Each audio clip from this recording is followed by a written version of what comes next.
स्वागत है आप सभी का आपके अपने चैनल पर। और आज के इस वीडियो में हम 6 जुलाई 2022 के करंट अफेयर के सभी महत्वपूर्ण प्रश्नों को डिस्कस करने वाले हैं। तो सभी लोग पेन और कॉपी ले लेंगे ताकि आज के प्रश्नों से बनने वाले सभी महत्वपूर्ण पॉइंट्स को आप नोट कर सकें। यदि आज के इस वीडियो का पीडीएफ आप डाउनलोड करना चाहते हैं तो वीडियो के डिस्क्रिप्शन बॉक्स में आपको टेलीग्राम चैनल का लिंक मिल जाएगा।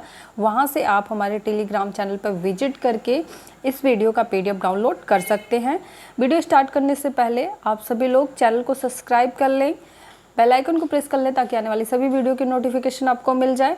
और अगर आपको आज के इस वीडियो से किसी भी प्रकार का कोई डाउट है या कोई क्वेश्चन पूछना चाहते हैं तो कमेंट में मेंशन करें, आपके सभी प्रश्नों का जवाब आपको दिया जाएगा।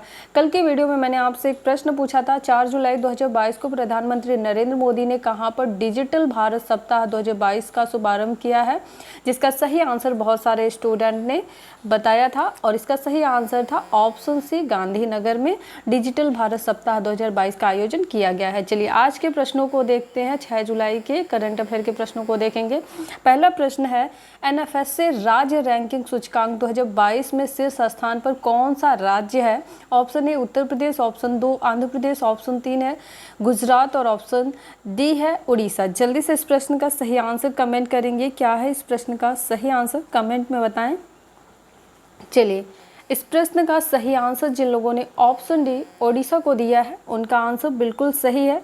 केंद्रीय खाद्य और उपभोक्ता मामले के मंत्री पीयूष गोयल ने भारत में खाद्य और पोषण सुरक्षा विषय पर राज्यों के खाद्य मंत्रियों के सम्मेलन के दौरान एनएफएसए के लिए राज्य रैंकिंग सूचकांक 2022 जारी किया और ये 5 जुलाई को जारी किया गया है, जिसमें शीर्ष स्थान पे उड़ीसा है, दूसरा स्थान उत्तर प्रदेश को और तीसरा स्थान आंध्र प्रदेश को, जबकि चौथा स्थान जो है गुजरात को प्राप्त हुआ है। एक बार फिर से देख लेंगे, शीर्ष स्थान पे उड़ीसा, दूसरे स्थान पे उत्तर प्रदेश, तीसरे स्थान पे आंध्र प्रदेश और चौथे स्थान पे आपका गुजरात है। तो सभी को आप नोट जरूर कर लेंगे। चलिए अगला प्रश्न देखेंगे इसी के साथ में। हाल ही में किसे ब्रिटिश वित्तीय मंत्री के रूप में नामित किया गया है? Option A Rishi Sunak, option 2 Nadhim Zahawi और ऑप्शन 3 है बोरिस जॉनसन और ऑप्शन डी है इनमें से कोई नहीं। जल्दी से इस प्रश्न का सही आंसर कमेंट करेंगे। क्या है इस प्रश्न का सही आंसर, कमेंट में बताएंगे। चलिए इस प्रश्न का सही आंसर ऑप्शन बी नामित जाहवी है। ब्रिटिश प्रधानमंत्री बोरिस जॉनसन ने शिक्षा सचिव नादिम जाहवी को नए वित्त मंत्री के रूप में नामित किया है। हाल ही में भारतीय मूल के ऋषि सुनक ने वित्त मंत्री के पद से इस्तीफा दे दिया है। इससे पहले यानी कि नामित जाहवी जो है किसकी जगह ले रहे हैं? ऋषि सुनक की ले रहे हैं और ऋषि सुनक ने अपने पद से हाल ही में अभी इस्तीफा दे दिया है। और अभी जो है ब्रिटिश संसद ने क्या किया है, नामित जाहवी का नाम नामित किया है कि अगले वित्त मंत्री जो होंगे वो नामित जाहवी होंगे। तो इस प्रश्न का सही आंसर जिन लोगों ने ऑप्शन बी को दिया उनका आंसर बिल्कुल सही है। चलिए आगे प्रश्न देखेंगे।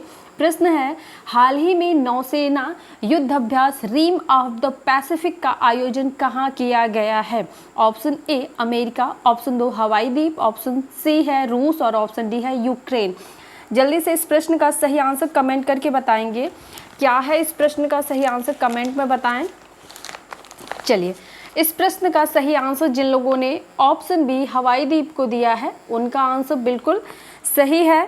दुनिया का सबसे बड़ा नौसेना युद्ध अभ्यास रिम ऑफ द पैसिफिक है। ठीक है, दुनिया का सबसे बड़ा नौसेना युद्ध अभ्यास कौन सा है? रिम ऑफ द पैसिफिक है, जो कि हवाई द्वीप में आयोजित किया जा रहा है और आज से ही आयोजन इसका हो रहा है, जिसमें भारतीय नौसैनिक के लड़ाकू पोत INS सतपुड़ा तथा P-8I विमान हिस्सा ले रहे हैं। इस युद्ध अभ्यास की मेजबानी अमेरिका देश कर रहा है और इसके साथ में ही युद्धाभ्यास में कुल 28 देश की नौसेना हिस्सा ले रही है। सभी पॉइंट्स को आप नोट जरूर करेंगे। इस युद्धाभ्यास में कितने देश की नौसेना हिस्सा ले रही है? 28 देशों की नौसेना हिस्सा ले रही है और इस आयोजन का जो मेज़बानी देश है वो कौन है? अमेरिका है। चलिए आगे का प्रश्न देखेंगे। प्रश्न है, 6 जुलाई 2022 को समाचार पत्रों के अग्रदूत समूह के स्वर्ण जयंती समारोह का उद्घाटन किसने किया है? ऑप्शन 1 नरेंद्र मोदी, ऑप्शन 2 के वेणुगोपाल, ऑप्शन 3 ओम बिरला और ऑप्शन 4 है तरुण कुमार। जल्दी से इस प्रश्न का सही आंसर कमेंट करेंगे। क्या है इस प्रश्न का सही आंसर, कमेंट करें। चलिए, इस प्रश्न का सही आंसर जिन लोगों ने ऑप्शन ए नरेंद्र मोदी को दिया है उनका आंसर बिल्कुल सही है। ऑप्शन 2 जैसा कि आप देख रहे हैं वेणुगोपाल है। तो वेणुगोपाल वर्तमान समय में आपके देश के महान्यायवादी यानी कि अटॉर्नी जनरल हैं। तो यदि आपसे पूछे वर्तमान में आपके देश के महान्यायवादी कौन है तो ये है के वेणुगोपाल। अगर आपसे पूछे कि ओम बिरला यानी कि लोकसभा अध्यक्ष वर्तमान समय में कौन है तो वर्तमान में ओम बिरला आपके लोकसभा अध्यक्ष हैं। ये भारतीय लोकसभा के 17वें लोकसभा अध्यक्ष हैं। तो ये भी आप नोट कर लीजिएगा, 17वें लोकसभा अध्यक्ष कौन है, ओम बिरला हैं। तरुण कपूर कौन है तो तरुण कपूर हमारे देश के प्रधानमंत्री के सलाहकार नियुक्त किए गए हैं। हाल ही में इन्हें प्रधानमंत्री नरेंद्र मोदी का सलाहकार नियुक्त किया गया है। इस पॉइंट को भी आप नोट जरूर करेंगे। अगला प्रश्न है 6 जुलाई 2022 को कहां पर ड्रोन इंटरनेशनल एक्सपो की शुरुआत की गई है। Option A New Delhi, option B Gujarat, option C Haryana और ऑप्शन डी है पंजाब। जल्दी से इस प्रश्न का सही आंसर कमेंट करेंगे। क्या है इस प्रश्न का सही आंसर, कमेंट में बताएंगे।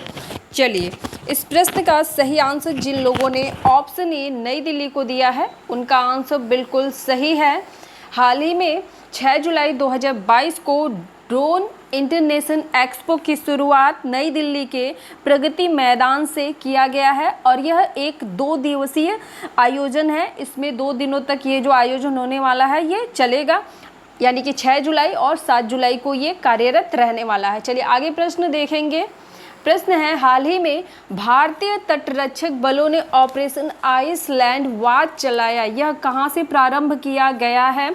Option A Pokhran, option B Gujarat, option C Ahmednagar, option D है चांदीपुर। जल्दी से कमेंट में बताएंगे इस प्रश्न का सही आंसर क्या है। काफ़ी इंपॉर्टेंट प्रश्न है आपके एग्जाम की दृष्टि से। चलिए, इस प्रश्न का सही आंसर जिन लोगों ने ऑप्शन बी गुजरात को दिया है उनका आंसर बिल्कुल सही है। गुजरात के द्वारका तट पर अरब सागर में भारतीय तटरक्षक बलों ने ऑपरेशन आइसलैंड वाच चलाया है। इसके तहत पहली बार मेड इन इंडिया हेलीकॉप्टर तैनात किए गए थे। ठीक है, इसके पहले जब यह ऑपरेशन चलाया, मतलब इससे पहले जब इस तरीके की सुरक्षा समुद्रों पे की गई थी तो वहाँ पे हेलीकॉप्टर का यूज किया गया था और समुद्री मार्गों की देखरेख के लिए, ताकि दुश्मन के जो भी प्रभाव हैं वो सक्रिय ना हो सके, उनको रोकने के लिए क्या किया गया था, हेलीकॉप्टर का यूज किया गया था।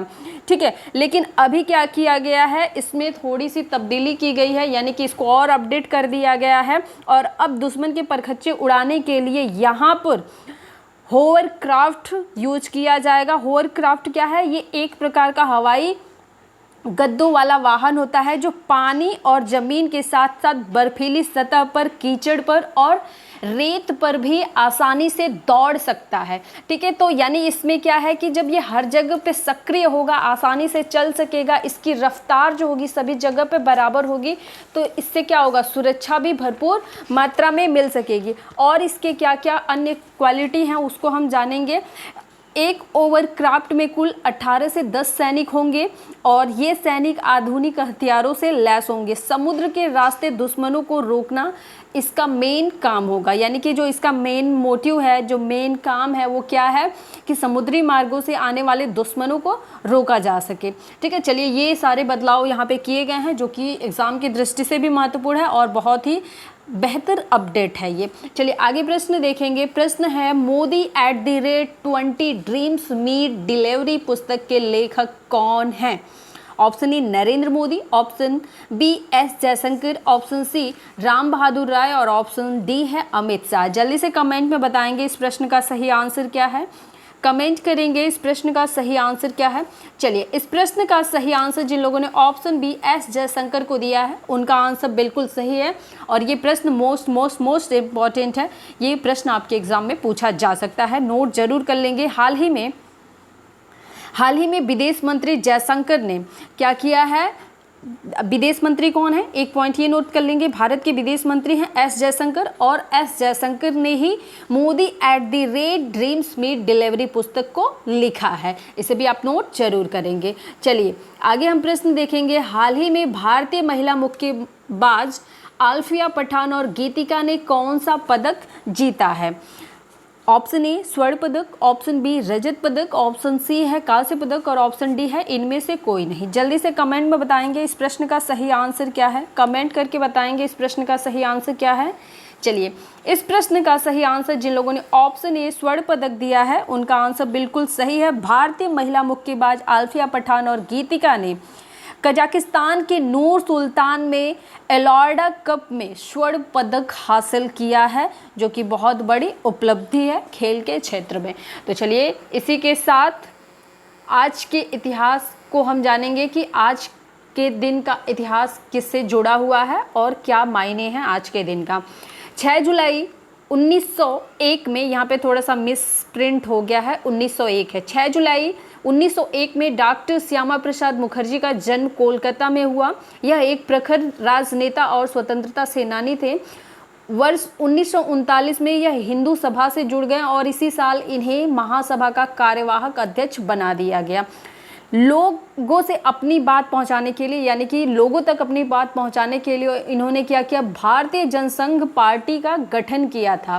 ठीक है, भारतीय जनसंघ पार्टी का गठन इन्होंने क्यों किया? ताकि लोगों तक अपनी बात को पहुंचा सके। और इन्होंने कश्मीर विलय में सबसे बड़ा अपना योगदान दिया है। भारत बंटवारा, यानी कि भारत और कश्मीर को दो भाग न हो, भारत का ही हिस्सा रहे कश्मीर, इसके लिए इन्होंने बहुत ही महत्वपूर्ण योगदान दिया। और इसके लिए इनका क्या हुआ, रहस्यमय तरीके से इनका निधन भी हो गया।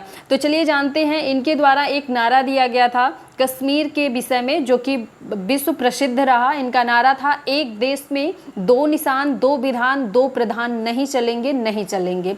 ठीक है, ये इस तरीके के स्टेटमेंट भी पूछे जाते हैं, तो आप इसे याद रखेंगे। ये क्या है, एक राजनेता और स्वतंत्रता सेनानी हैं। डॉक्टर मुखर्जी भारत में कश्मीर के संपूर्ण विलय के लिए संघर्ष करने वाले राजनेता।